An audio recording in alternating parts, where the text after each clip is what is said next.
Agradecemos al maestro Alfredo Martínez Aguilar que nos hizo el favor de participar como presidente del foro.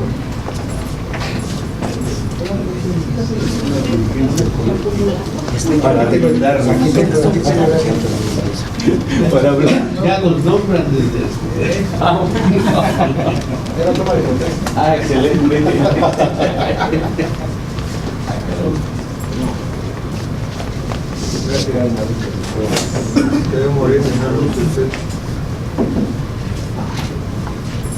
Muchas gracias por esta oportunidad de conversar con ustedes,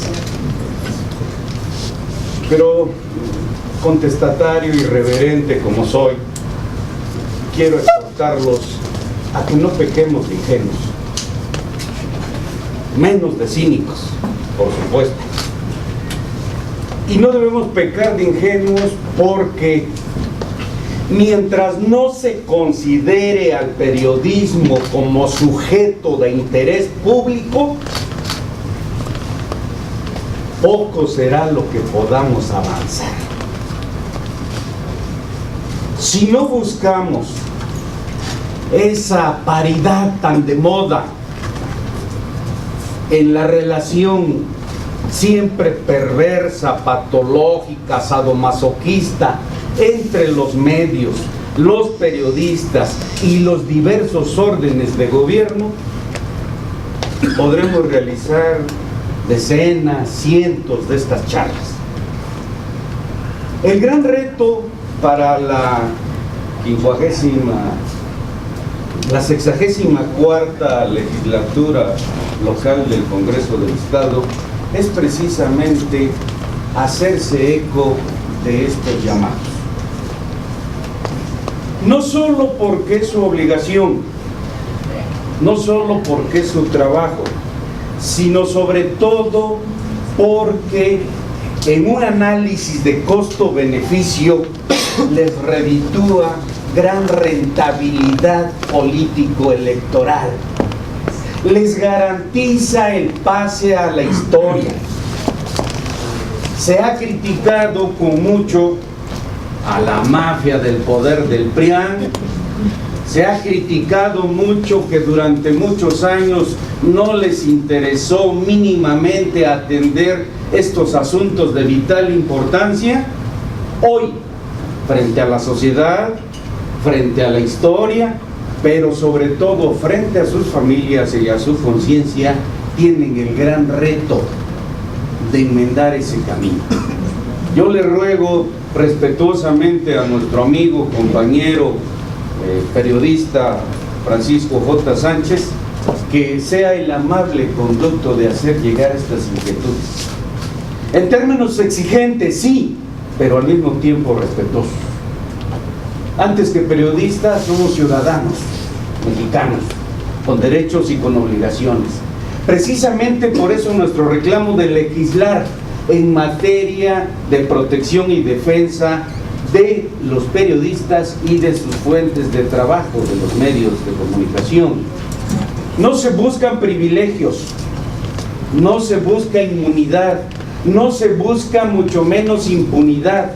No se trata de pretextar transparencia para fortalecer los cochupos, el embute, el chayote. No, simple y sencillamente que es obligación del Estado mexicano y de los gobiernos en turno coadyuvar a la profesionalización de los periodistas, de los comunicadores, pero al mismo tiempo de apoyar la trascendente labor que realizamos. Y eso solo se conseguirá terminando con la opacidad. Bienvenido el combate a la corrupción, sí, pero con la principal característica de las leyes que devienen del Estado de Derecho, su generalidad, porque de lo contrario caeremos en la misma práctica viciosa que hemos criticado a los anteriores gobiernos, sean del signo y del color y las siglas que sean. La aplicación de la ley de manera selectiva por venganza política o bien por ver a los críticos de manera incómoda y hasta como enemigos, no solo como adversarios. Si no protegemos como una actividad de interés público el ejercicio periodístico, insisto, poco podremos lograr. Paralelamente es indispensable tutelar 9 derechos fundamentales en los que a veces no reparamos los propios periodistas. Derechos fundamentales inherentes a la propia vida social.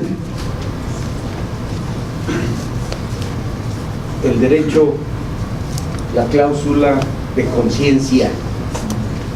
Ningún patrón, ningún medio nos puede obligar a investigar, reportear, escribir en contra de aquello que atente, traicione contra nuestros principios políticos, sociales, religiosos. Pero también los periodistas a veces lo ignoramos. Tenemos obligaciones como la permanente capacitación con miras a la profesionalización. Es una relación correlativa entre derechos y obligaciones. Tampoco pretendemos endosar, que quede claro, Francisco, las obligaciones laborales legalmente establecidas de los patrones a los gobiernos o al Estado. No. De ahí la importancia de la aplicación general de la ley, que cada quien asuma su responsabilidad con las consecuencias legales que esto trae consigo. Nadie ignora que el salario profesional no se cumple ni siquiera en los grandes monopolios, oligopolios o tripolios hoy en día con sede en la Ciudad de México. ¿Qué necesitamos? Insisto, entender que tenemos a nuestro alcance recursos de presión legales establecidas por la propia Constitución y de los que necesitamos echar mano para obligar al Estado y gobiernos mexicanos en sus diversos órdenes a no solo respetar el derecho de audiencia y ser escuchados, sino a tener una respuesta favorable. Nos vamos a seguir muriendo los periodistas, que no les quepa la menor duda. Ayer lo decía en la charla que tuvimos en la Hemeroteca Pública: Dios guarde la hora y no nos toque en suerte, pero también los pequeños y medianos medios a los que está golpeando más la pobreza franciscana, ya no la austeridad republicana, vamos a desaparecer. O estamos en grave riesgo de desaparecer. Afortunadamente en el universo todo tiene solución.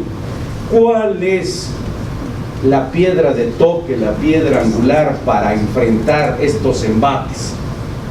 La profesionalización, la mejora permanente en la calidad de los contenidos, la crítica y autocrítica. Porque independientemente de sus relaciones de complicidad en algunos casos, hay medios exitosos, porque están haciendo algo bien.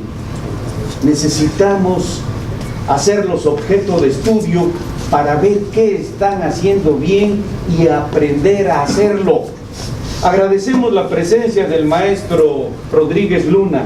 Gracias por su tiempo, gracias señorita por acompañarle, y le tomamos la palabra, no solo para consultar los documentos digitales con que cuentan, sino para rogarle en esos términos de humildad juarista que continúe apoyándonos con sus conocimientos, con su experiencia, que invite a algunos otros compañeros para que organicemos talleres de manera más práctica y pragmática, y para que aterricemos toda esta teoría constitucional, mediática, en los hechos frente a la realidad que estamos viviendo. Para terminar, decía que tampoco debemos pecar de cínicos. Lo rico, lo enamorado y lo tarugo no se ocultan. Entonces, no nos pasemos de vivos, no mintamos. El único seguro de vida en el mundo de los periodistas, de los comunicadores, es no mentir, no calumniar, no difamar. Como dice el presidente Andrés Manuel López Obrador, no mentir, no robar, no traicionar, porque quien lo haga va a ser agredido por los gobiernos, por el Estado, por los poderes fácticos, empresarios, crimen organizado, narcotráfico, iglesias mismas. ¿Por qué? Porque la violencia se ha convertido en el mayor negocio en México, con participación abierta del imperio norteamericano. ¿Quién vende las armas? No solo por mencionar el operativo Rápido y Furioso, sino de siempre. ¿Quién financió la revolución de 1910? ¿Quién está buscando crear las condiciones objetivas y subjetivas para que haya un nuevo estallido social en México?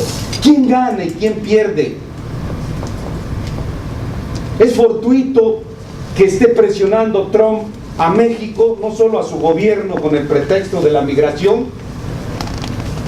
¿Acaso no tendrán previsto convertir la zona franca del istmo oaxaqueño y veracruzano en el muro militarizado que físicamente no ha podido construir Trump, aunque se reelija en la frontera norte?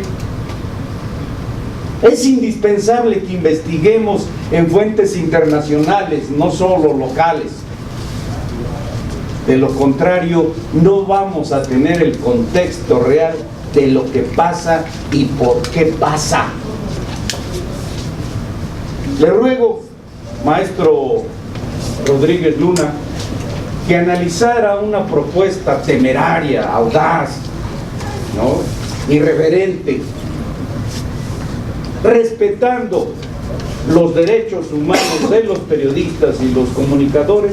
Valdría la pena explorar la posibilidad de sugerir, de recomendar a nivel nacional la práctica de un examen antidoping con aquellos compañeros que lo aceptaran.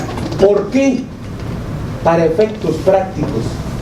La primera descalificación y criminalización de los agredidos, de los asesinados, es que estaban involucrados con la delincuencia organizada, es que eran adictos, los ejecutaron porque seguramente tenían deudas por la droga que consumen y no pagan.